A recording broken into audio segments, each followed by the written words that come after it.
Our Western Pacific Alco switcher is making a local run to a cattle loading facility.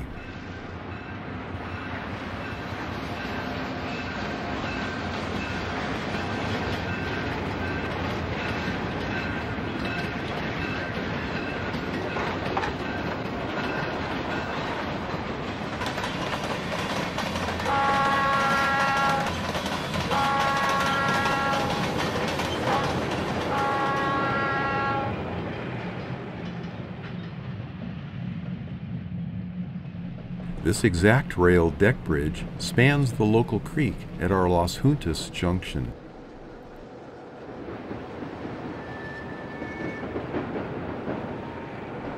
The track is just inches from the painted backdrop, but every effort was made to blend the scenery in to create the illusion of depth.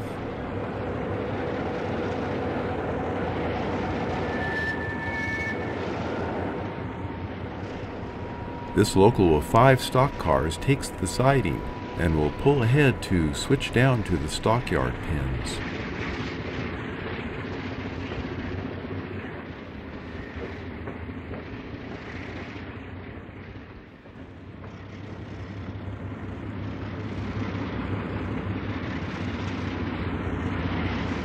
There are 2 sidings here. The caboose will be dropped off on the back siding. The stock cars will be parked on the siding that the loading pins will use.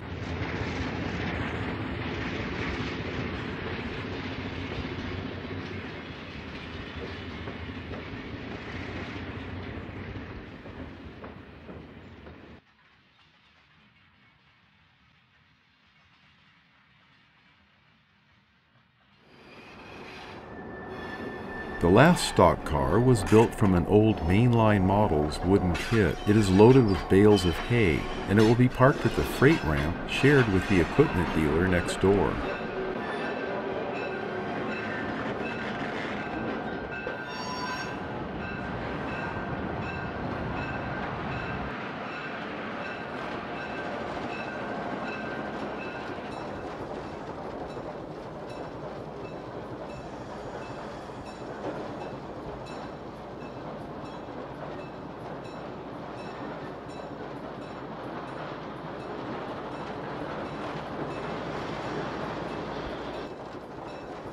Three cars on the loading pin siding are spotted at the loading gates.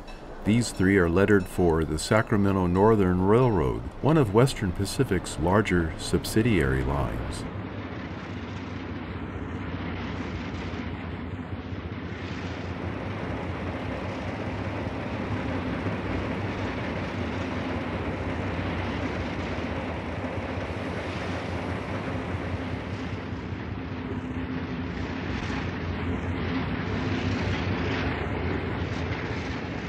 The lead car will be delivered to a smaller stock pen down the line. This Tidewater Southern car was scratch-built some time ago. The Tidewater Southern was also a subsidiary of the Western Pacific Railroad.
The caboose started as a ready-to-run SP caboose from Roundhouse. It was changed to look like one of the Sacramento Northern's old cabooses handed down from the Western Pacific. All of this activity is at Las Juntas Junction. That was a place named near Walnut Creek where the SP once crossed the old Sacramento Northern.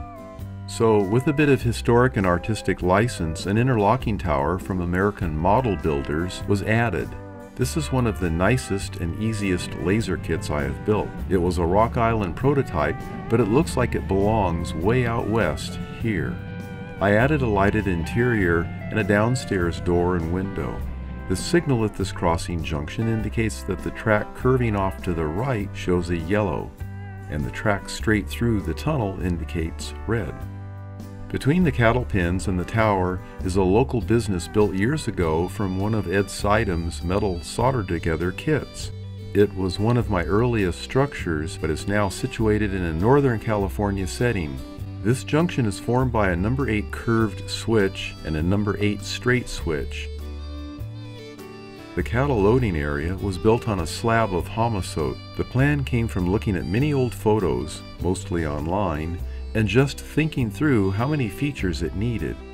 It can load 2 cars at a time and hold another 2 carloads of cows at the ready. The pin construction is all from basswood strips. They need to be pre-colored. I held them in a clamp and sprayed them with a brown rattle can in bunches. Then they were sun-dried. The black Strathmore board is used as a base to build up the stock pins.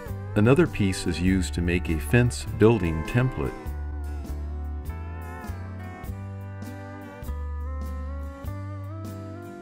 The side rails scale out to 6" by 3½ inches thick.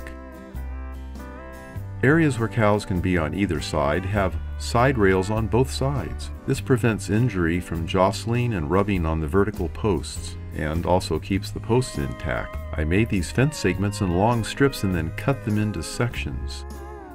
The base is drilled to accept the fence posts. Just a dot of white glue from below will do it for each post. The most difficult part is the ramp up to the car door level. Don't make it too steep. It needs side rails to keep the cows from toppling off the ramp. The top usually had a concrete landing pad and swinging gates to align with the stock car's doors. If all this seems difficult, you can buy kits from Campbell's models and also larger versions from Walther's.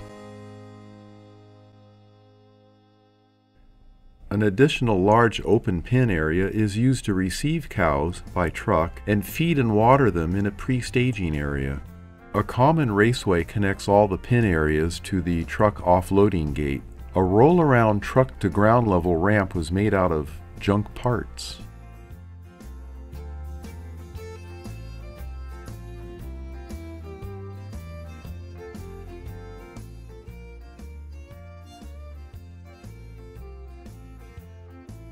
This is a good scene to add a windmill, pump house, and a water storage tank. The windmill is one of Walther's kits. The water tank is leftover bits and pieces of various kits. Lastly, you can build a few cattle highway trucks to bring them into the railhead loadout pins. These trucks on the layout started as Athearn 28-foot trailers with the sides cut out to have the vented slats. Don't forget to add a few cowboys just sort of hanging around. Try to avoid the ones frozen in mid-gallop, twirling a stiff-looking rope. Thanks for watching.